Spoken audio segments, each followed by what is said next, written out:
पहले दिन में और रात में भी एकादशी हो तथा दूसरे दिन केवल प्रातः काल एक दंड एकादशी रहे तो पहली तिथि का परित्याग करके दूसरे दिन की द्वादशी युक्त एकादशी को ही उपवास करना चाहिए।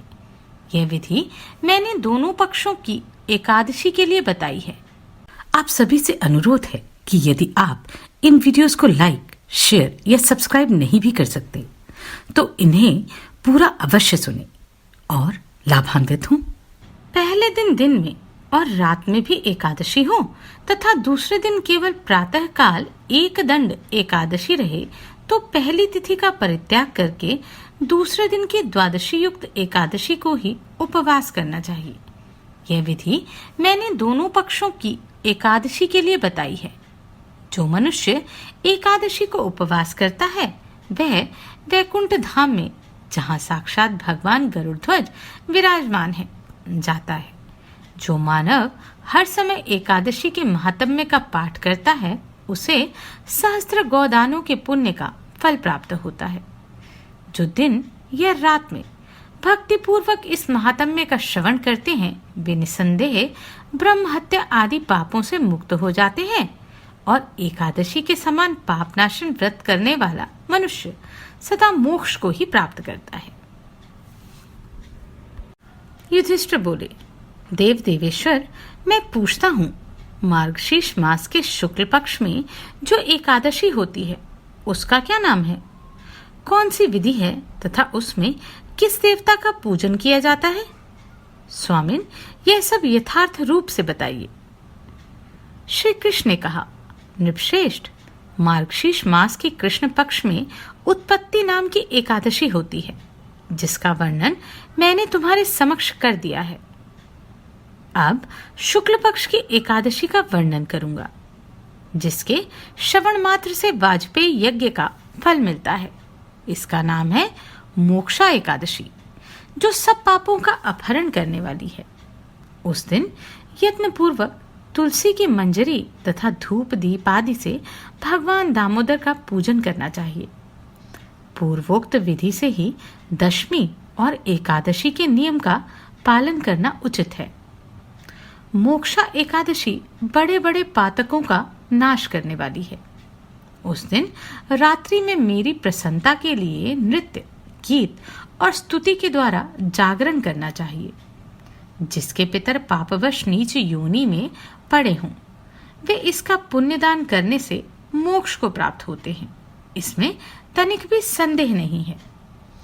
पूर्व काल की बात है, वैष्णवों से विभूषित परम रमणीय चंपक नगर में वैखानस नामक राजा रहते थे। वे अपनी प्रजा का पुत्र की भांति पालन करते थे। इस प्रकार राज्य करते हुए राजा ने एक दिन रात को स्वप्न में अपने पितरों को नीच योनि में पड़ा हुआ देखा। उन सबको इस अवस्था में देखकर राजा के मन में बड़ा विस्मय हुआ और प्रातः काल ब्राह्मणों से उन्होंने उस स्वप्न का सारा हाल कह सुनाया। राजा बोले, ब्राह्मणों, मैंने अपने पितरों को नरक में गिरा देखा है। वे बारंबार रोते हुए मुझसे यूं कह रहे थे, तुम हमारे तनुज हो, इसलिए इस नरक समुद्र से हम लोगों का उद्धार करो। द्विजवरों, इस रूप में मुझे पितरों के दर्शन हुए हैं। इससे मुझे चैन नहीं मिलता। क्या करूं? कहाँ जाऊं? मेरा हृदय रुंधा जा रहा है।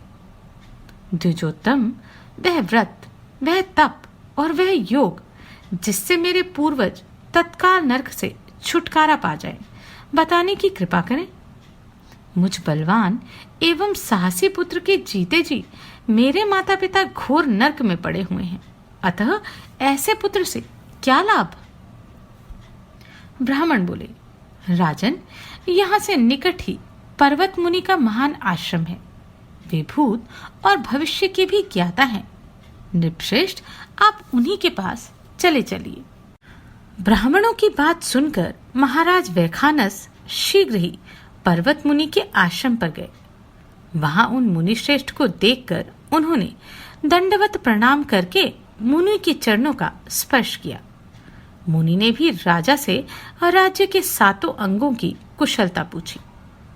राजा बोले, स्वामिन, आपकी कृपा से मेरे राज्य के 7 अंग सकुशल हैं, किंतु मैंने स्वप्न में देखा है कि मेरे पितृ नरक में पड़े हैं। अतः बताइए किस पुण्य के प्रभाव से उनका वहां से छुटकारा होगा। राजा की यह बात सुनकर मुनिश्रेष्ठ पर्वत एक मुहूर्त तक ध्यानस्थ रहे। इसके बाद वे राजा से बोले, महाराज, मार्गशीर्ष मास के शुक्ल पक्ष में जो मोक्षा नाम की एकादशी होती है, तुम सब लोग उसका व्रत करो और उसका पुण्य पितरों को दे दो। उस पुण्य के प्रभाव से उनका नरक से उद्धार हो जाएगा। भगवान श्री कृष्ण कहते हैं, युधिष्ठिर, मुनि की यह बात सुनकर राजा पुनः अपने घर लौट आए। जब उत्तम मार्गशीर्ष मास आया, तब राजा वैखास ने मुनि के कथनानुसार मोक्षा एकादशी का व्रत करके उसका पुण्य समस्त पितरों सहित पिता को दे दिया। पुण्य देते ही क्षण भर में आकाश से फूलों की वर्षा होने लगी। वैखानस के पिता पितरों सहित नरक से छुटकारा पा गए और आकाश में आकर राजा के प्रति यह पवित्र वचन बोले, बेटा, तुम्हारा कल्याण हो। यह कहकर वे स्वर्ग में चले गए। राजन, जो इस प्रकार कल्याणमयी मोक्षा एकादशी का व्रत करता है, उसके पाप नष्ट हो जाते हैं और मरने के बाद वह मोक्ष प्राप्त कर लेता है। यह मोक्ष देने वाली मोक्षा एकादशी मनुष्यों के लिए चिंतामणि के समान समस्त कामनाओं को पूर्ण करने वाली है। इस महात्म्य के पढ़ने और सुनने से वाजपेयी यज्ञ का फल मिलता है। यह थी एकादशी की उत्पत्ति और मोक्षा एकादशी का महात्म्य। अगले अध्याय में हम पौष मास की सफला और पुन्नदा नामक एकादशी का महात्म्य जानेंगे।